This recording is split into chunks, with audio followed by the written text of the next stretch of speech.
নমস্কার বন্ধুরা, আমি সঞ্জিত সরকার। তোমরা দেখছো ইউথফুড স্টাডি ইউটিউব চ্যানেল। আজকের এই ভিডিওটি গুরুত্বপূর্ণ হতে চলেছে গৌড়বঙ্গ ইউনিভার্সিটি অর্থাৎ গৌড়বঙ্গ বিশ্ববিদ্যালয়ের সেকেন্ড ইয়ার থার্ড সেমিস্টার ছাত্রছাত্রীদের জন্য। আর আজকের এই ভিডিওটিতে আমি তোমাদের ইতিহাস 5 বিষয়ের সম্পূর্ণ সাজেশন তুলে ধরবো। এই সাজেশনে উল্লেখিত প্রশ্নগুলো কিন্তু আসন্ন পরীক্ষার জন্য খুবই গুরুত্বপূর্ণ এবং এই সাজেশনে যে সমস্ত প্রশ্নগুলোতে স্টার মার্ক করা আছে সেই প্রশ্নগুলো কিন্তু তোমরা খুব ভালোভাবে পড়বে। ওকে, প্রশ্ন সংখ্যা আমি বেশি রেখেছি যাতে তোমরা বিষয়টিকে জানতে পারো। কিন্তু যারা একেবারে দুর্বল মানে স্টুডেন্ট, যারা সারা বছর কিছু পড়োনি, তাদেরকে আমি অবশ্যই বলবো তোমরা টিভি স্টার প্রশ্নগুলোকে দেখে যেও। কিন্তু বাকি প্রশ্নগুলোকে পারলে একটু দেখে যেও, কারণ দেখো গত বছর যখন পরীক্ষা হয়েছিল না, তখন আমি দেখেছিলাম আমার সাজেশনের অতিরিক্ত প্রশ্ন থেকে প্রশ্নগুলো দিয়েছিল, আবার ক্যাটাগরি 2 এর প্রশ্ন আবার বড় প্রশ্ন থেকে চলে গেছিল। তাই এবছর সমস্ত কিছু মাথায় রেখে তারপরে কিন্তু আমি সাজেশনটা দিয়েছি। এই সাজেশনে উল্লেখিত প্রশ্নগুলো ভালো করে রেডি করে যাও। আশা করছি তোমাদের কিন্তু পরীক্ষা খুব একটা খারাপ হবে না। সরাসরি মূল ভিডিওতে প্রবেশ করবো। ভিডিওটি ভালো লাগে থাকলে অবশ্যই লাইক করবে, কমেন্ট করে তোমরা তোমাদের মতামত জানাবে, বন্ধুদের মধ্যে শেয়ার করবে। চ্যানেলে প্রথম হয়ে থাকলে অবশ্যই সাবস্ক্রাইব করে পাশে দেওয়া নোটিফিকেশন বেলটি ক্লিক করে রাখবে পরবর্তী আপডেট পাওয়ার জন্য। চলো শুরু করা যাক আজকের এই গুরুত্বপূর্ণ ভিডিও। গৌড়বঙ্গ বিশ্ববিদ্যালয়ের দ্বিতীয় বর্ষের তৃতীয় সেমিস্টারে যে সমস্ত ছাত্রছাত্রীদের ইতিহাস 5 বিষয় রয়েছে তাদের জন্য আজকে এই ইম্পর্টেন্ট সাজেশন। বন্ধুরা, তোমাদের ইতিহাস 5 বিষয়ে মান 12-র 4টি প্রশ্ন থাকবে। তার ভিতর থেকে 2টি প্রশ্ন তোমাদের পছন্দ মতো লিখতে হবে। এবছরের জন্য গুরুত্বপূর্ণ প্রশ্নগুলো কিন্তু আমি এখানে ট্রিপল স্টার দিয়ে চিহ্নিতকরণ করে দিয়েছি। ট্রিপল স্টার প্রশ্নগুলো বেশি গুরুত্বপূর্ণ, তারপরে ডাবল স্টার, তারপরে 1 স্টার। আর এরপরে যারা একটু বেশি অনুসন্ধিৎসু আছে তারা অবশ্যই অতিরিক্ত প্রশ্নগুলো দেখে যেতে পারো। আর একটা কথা মাথায় রাখবে, 12 নম্বর মানের অনেক প্রশ্নই কিন্তু 4 নম্বরের ক্ষেত্রে চলে আসে। তাই 12 নম্বরগুলো পড়া থাকলে তোমাদের 4 নম্বরের ক্ষেত্রে কিন্তু অনেকাংশেই সুবিধা হবে। প্রথম প্রশ্ন, পাল, প্রতিহার ও রাষ্ট্রকূটদের মধ্যে ত্রিপাক্ষিক দ্বন্দ্ব বা ত্রিশক্তি দ্বন্দ্বের একটি বিবরণ দাও বা এর গুরুত্ব কী ছিল। এখানে পালের পরে কমা হবে, পাল, প্রতিহার ও রাষ্ট্রকূটদেরও আছে, এটা রাষ্ট্রকূটদের মটা কাটা যাবে, হ্যাঁ, মধ্যে ত্রিপাক্ষিক দ্বন্দ্ব বা ত্রিশক্তি দ্বন্দ্বের একটি বিবরণ দাও বা এর গুরুত্ব কী ছিল। খুব গুরুত্বপূর্ণ প্রশ্ন। 2 নম্বর প্রশ্ন, পাল ও সেন যুগের বাংলার সামাজিক ও অর্থনৈতিক অবস্থার উপর সংক্ষিপ্ত প্রবন্ধ রচনা করো, এটাও গুরুত্বপূর্ণ প্রশ্ন।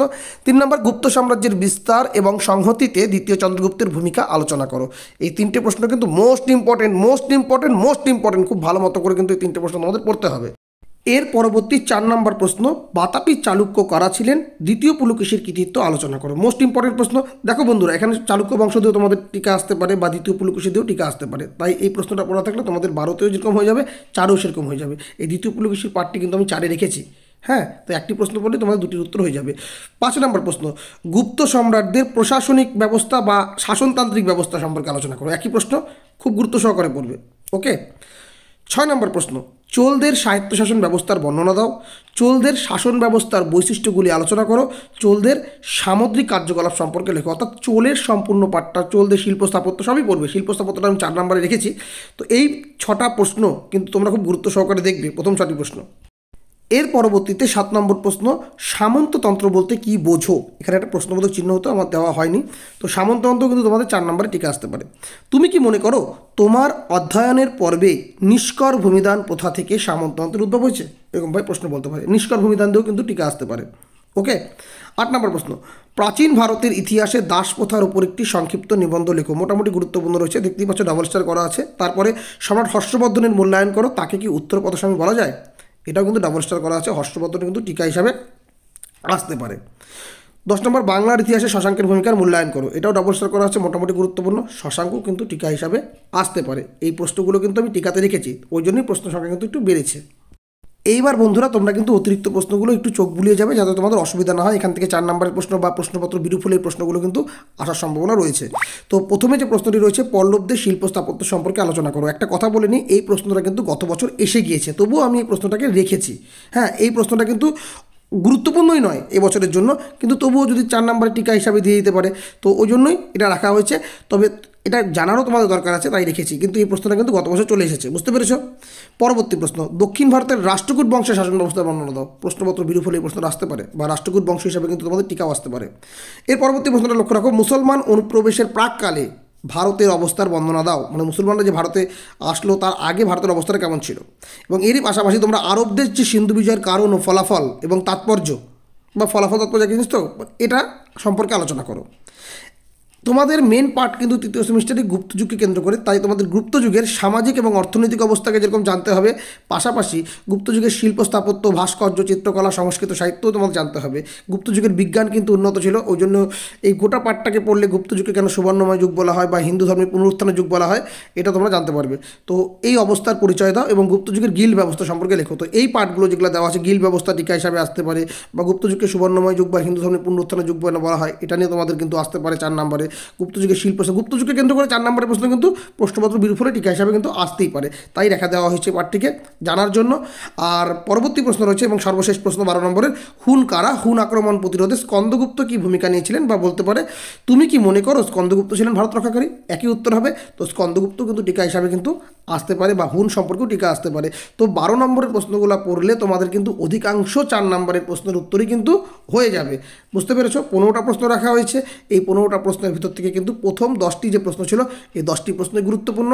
তার ভিতর থেকে প্রথম 7টি প্রশ্ন গুরুত্বপূর্ণ, তারপরে 6টি প্রশ্ন গুরুত্বপূর্ণ, আর সর্বশেষে প্রথম 3টি প্রশ্ন কিন্তু বেশি গুরুত্বপূর্ণ। এটা মাথায় রাখবে। এইবার বন্ধুরা তোমাদের বিভাগ খ, এখানেও কিন্তু 4 নম্বরে 4টি প্রশ্ন আসবে। তোমাদের পছন্দ মতো 2টি প্রশ্নের উত্তর করতে হবে। এবছরের জন্য যে সমস্ত গুরুত্বপূর্ণ 4 নম্বর রয়েছে সেগুলো তোমরা দেখে নাও। ট্রিপল স্টার প্রশ্নগুলো বেশি গুরুত্বপূর্ণ, তারপরে ডাবল স্টার, তারপরে 1 স্টার।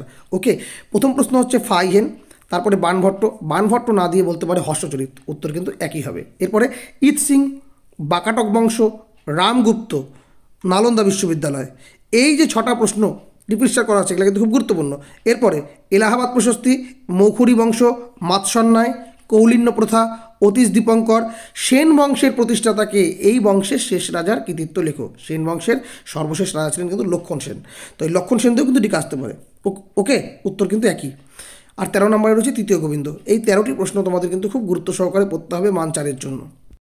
এইবার তোমাদের মান 4-এর অতিরিক্ত প্রশ্নগুলো পড়তে হবে। দেখো অতিরিক্ত প্রশ্নগুলো লক্ষ্য করে দেখো, এই প্রশ্নগুলো তোমরা 12 নম্বরে কিন্তু অনেকাংশই পড়ে গেছো। যেমন দ্বিতীয় পুলকেশী 12 নম্বরে পড়ছো, সমুদ্রগুপ্তের বিজয় এটা একটু দেখবে, বাতাবি চালুক্য বংশ তোমরা এটা পড়ছো 12 নম্বর প্রশ্নে, পল্লব স্থাপত্য সাহিত্য শিল্পকলা এটাও তোমরা 12 নম্বরে পড়ছো 12 নম্বরে, কালিদাস, আর্যভট্ট, শশাঙ্ক তোমরা 12 নম্বরে পড়ছো, চোল স্থাপত্য শিল্পকলা চোল বংশ পড়ছো কিন্তু তুমি 12 নম্বরে, একটু বেশি পড়তে হবে কেন তাই। তারপরে গুপ্তযুগের বিচার ব্যবস্থা, মানে তোমরা প্রশাসনিক ব্যবস্থা যেটা পড়বে ওখানে কিন্তু বিচার ব্যবস্থার পয়েন্ট আছে। তারপরে ঐতিহাসিক উপাদান, গুপ্তযুগের এভিডেন্সগুলো আর কি। বিজ্ঞান অগ্রগতি, বিজ্ঞান পাঠটাও কিন্তু লিখেছি 12 নম্বরে। তারপরে গুপ্তযুগকে ব্রাহ্মণ্য ধর্মের পুনরুজ্জীবনের যুগ বা হিন্দু ধর্মের নবজাগরণের যুগ বলা হয় কেন, এই পাঠটাও দেওয়া আছে। এবং গুপ্তযুগকে সুবর্ণ যুগ বলা হয় কেন, এই পাঠগুলো দেওয়াই আছে। তো অতিরিক্ত প্রশ্ন কিন্তু বেশি কিছু পড়তে হচ্ছে না, 12 নম্বরের প্রশ্নগুলো তোমরা ঠিকঠাক করে রেডি করলে। ওকে বন্ধুরা, তোমাদের সম্পূর্ণ সাজেশন আমি দিয়ে দিলাম। সম্পূর্ণ সিলেবাস যাচাই করে সর্বমোট 15টি 12 নম্বর মানের প্রশ্ন এবং 4 নম্বর মানের 22টি প্রশ্ন সাজেশনে কিন্তু রাখা হয়েছে। তার ভেতর থেকে 12 নম্বর মানের প্রথম 6টি প্রশ্ন খুবই গুরুত্বপূর্ণ এবং তার ভেতর থেকেও প্রথম 3টি প্রশ্ন আরও বেশি গুরুত্বপূর্ণ, এবং 4 নম্বর মানের প্রথম 12টি প্রশ্ন খুবই গুরুত্বপূর্ণ এবং তার ভেতর থেকে প্রথম 6টি প্রশ্ন আরও বেশি গুরুত্বপূর্ণ। তো যেভাবে বললাম, ইনস্ট্রাকশন দিলাম তোমাদেরকে, তোমরা সেভাবে কিন্তু প্রশ্নপত্রগুলো দেখলে বুঝতে পারবে কোন প্রশ্ন কতটা গুরুত্বপূর্ণ, সেভাবে তোমরা কিন্তু প্রিপারেশনটা নেবে। আর একটা ইম্পর্টেন্ট কথা তোমাদের বলে দিই, আমি গত বছর সাজেশন দিয়েছিলাম, তো সেক্ষেত্রে দেখা গেছে যে মান 4-এর প্রশ্ন কখনো 12তে এসেছে বা অতিরিক্ত প্রশ্ন থেকে প্রশ্ন কিন্তু 12 নম্বরে এসেছে। তাই স্টুডেন্টদের ভিতরে অনেকটা বিক্ষোভের সৃষ্টি হয়েছিল যে কী ব্যাপার এখান থেকে প্রশ্ন আসলো না। দেখো আমি কিন্তু সাজেশনে উল্লেখিত প্রশ্ন প্রত্যেকটাই পড়তে বলেছিলাম। এইবার প্রশ্নপত্র বিরূপ হলে কী হয়, অতিরিক্ত প্রশ্ন থেকে প্রশ্ন কিন্তু মেন জায়গায় চলে যায়। আমি কিন্তু অতিরিক্ত প্রশ্নগুলো পড়তে মানা করিনি, অতিরিক্ত প্রশ্নগুলো পড়তে হবে। সবগুলো প্রশ্ন পড়লে অবশ্যই তুমি কিন্তু লেখার মতো জায়গা পাবে, কিন্তু অনেকের ভিতরে না আমরা 2-3টা প্রশ্ন পরে পরীক্ষা দিতে যাবো এরকম মেন্টালিটি থেকে থাকে। তাই আমি এখানে বলে দিচ্ছি বিশেষ দ্রষ্টব্যতে, আমি অভিজ্ঞতার উপর ভিত্তি করে যে প্রশ্নগুলো এবছর পরীক্ষার জন্য গুরুত্বপূর্ণ মনে হয়েছে সেগুলো তোমাদের সামনে তুলে ধরলাম।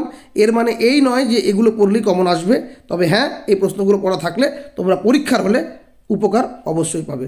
তো এই ছিল তোমাদের পূর্ণাঙ্গ সাজেশন এবং আমার কথা। সম্পূর্ণ ভিডিওটি তোমাদের সামনে উপস্থাপন করলাম। ভিডিওটি কেমন লাগলো অবশ্যই ভালো লাগলে লাইক করবে, কমেন্ট করে তোমরা তোমাদের মতামত জানাবে, বন্ধুদের মধ্যে শেয়ার করবে। আর চ্যানেলে প্রথম হয়ে থাকলে অবশ্যই সাবস্ক্রাইব করে পাশে দেওয়া নোটিফিকেশন বেল আইকনটি ক্লিক করে রাখবে পরবর্তী আপডেট পাওয়ার জন্য। এতক্ষণ আমার সঙ্গে থাকার জন্য তোমাদের সকলকে অসংখ্য ধন্যবাদ।